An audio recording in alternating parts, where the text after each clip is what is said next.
Hello, everybody. John Foster, Talking Tennis with John Foster. Got some great stories for you today. A tennis tip, a playing tip, and also a tip on the court. And then also some good wisdom in the end from our buddy Zig Ziglar. We're going to start off today with high school tennis. I did not make the high school tennis team my first year. Well, I didn't take up tennis till I was 15. Baseball, football, boxing. I actually... Junior Olympics, national champion boxer, won Florida, went to Green Bay, got to meet Bart Starr. Anyway, so I take up tennis. I quit boxing after the nationals, find a great tennis coach. Well, before I found the tennis coach, I thought I was making the tennis team in high school. So I could beat my friends, beat my dad. I was in the neighborhood. I go play this one guy in another park one day. I don't get a game, 6-0. I find out that I can't play tennis. Somehow me and my dad were at some courts and I wind up meeting my coach, Saki Balafis. Saki, everybody knew Saki. Greek guy, he was an Olympic pole vaulter. Well, Saki knew his stuff. And within 1 year, the next year when I went out for the tennis team at a new school, Miami Sunset, I did make the tennis team by 2 points. True story, a lot of people don't know this. And I think back on it, I made the number 5 spot. Coach left us out there. We played till dark. It was just getting dark when it ended. Nobody else around. And I beat him by 2 points in a tiebreaker. I played number 5 the whole year. And I think back on it years later, I said, would I have even been playing tennis? Because that guy never played number 5. Now, we were one of the best teams in South Florida. We were like the 3rd or 4th best team. There was 3 other teams much higher than us. My buddy won the high school championships that year, Barry Waddell. Still one of the best players in the country, always has been. Well, Barry won the high school championships that year in 1980 at Tamiami Park. I sat there and watched it. His brother, Johnny Waddell, was my coach. So anyhow, in high school, when I do make the team the following year, the next year, I'm one of the better players at the 5 spot. I would win matches, and I played one match against one guy where I had a style like Bjorn Borg, hitting the ball. We're going to talk about that later. First, we're going to get into a tennis tip. Visualization. Here's something that a lot of players, this would help you out a lot. And you need to visualize the situation. So like when you practice a shot or you practice on the tennis court, you can't just hit the ball and not see what's happening. You have to, okay, in this situation, I'm doing this. It's situational practice, but you have to live it in your mind and see it through in your mind.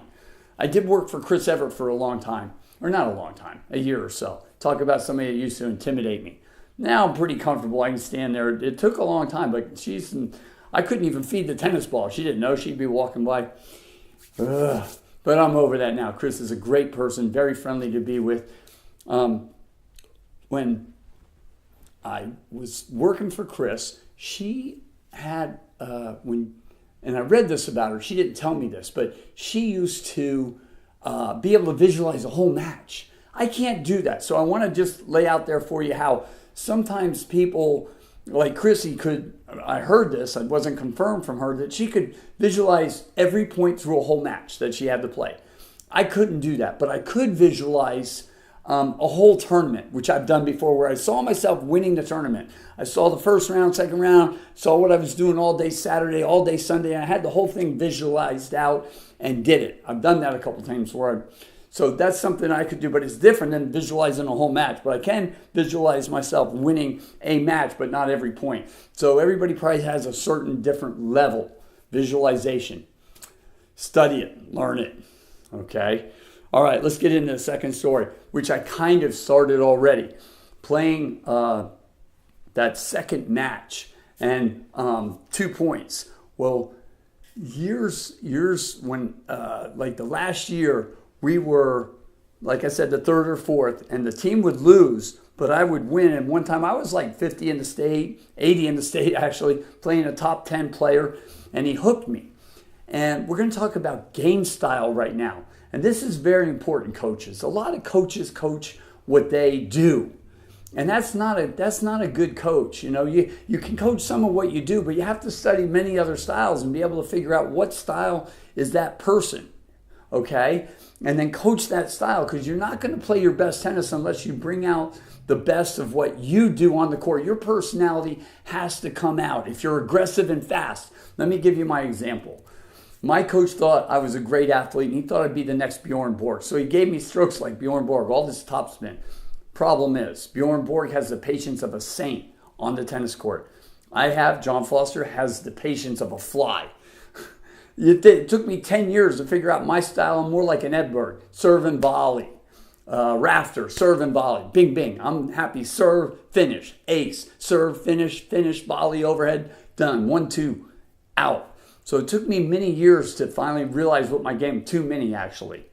I had great coaches, but nobody put that together, and I think that's why I'm a great coach now. I figured it out where they all went wrong.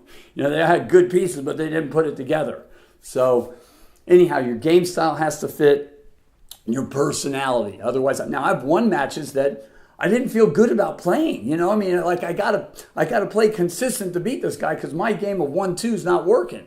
I hate playing that match. I won it, but I hated the way I had to do it. And there's been other matches that I played down in Key West. I could tell you, I'm serving volley, and this guy's playing. We got people watching, and I lose the match, and I'm like, I felt really bad about losing. Trust me, I wasn't happy. I was very down, but I felt good about the play. I just knew I made a couple mistakes, a couple tactical things I could have won that could have got me through that match, but I loved that match, okay, and I lost it anyway. All right, so we're going to get on to one more tip on the courts here. Oh, this is a good one for you guys. This is really good. All the time I have the kids, they come out and they it's like I look at them and they're tired. And it's like they're not tired, or a little bit. So I ask them, I do it on a scale of 1 to 10. How tired are you? A 1 being not tired at all, and a 10 being like you're passed out and you're in the hospital. A 9, you thought you passed out. An 8 being as tired as you've ever been. A 7 being a level where you're very tired, very, very tired, but you're not worried about passing out yet. Okay?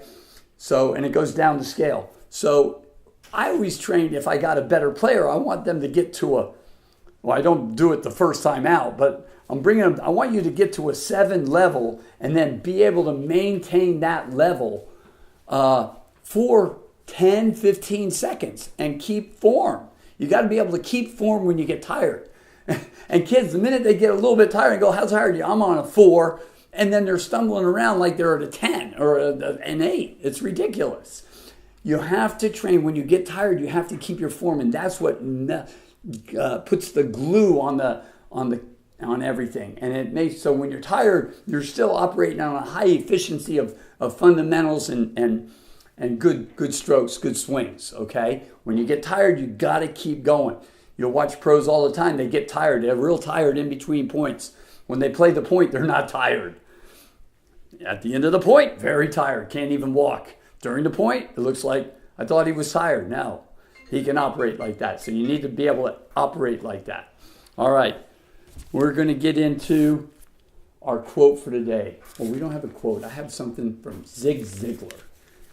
If you haven't listened to Zig Ziglar, you need to listen to Zig Ziglar. I have something great. A little nugget of gold from Zig Ziglar. I like this one. I'm going to have to read it to you because it's a little complicated, but it's going to make sense to you. Ziggy says, you are what you are and where you are because of what's going into your mind. You can change where you are by changing what goes into your mind. You got that? You're what you are and where you are because of what's going into your mind. You can change where you are by changing what goes into your mind. That's all I got. Think about that one. Listen to some Zig Ziglar. Good man. Thank you, everybody. John Foster. Catch me on all the social media. John Foster Tennis. Talking Tennis with John Foster. Facebook, Instagram, all the social media. Thank you. Talk to you next time.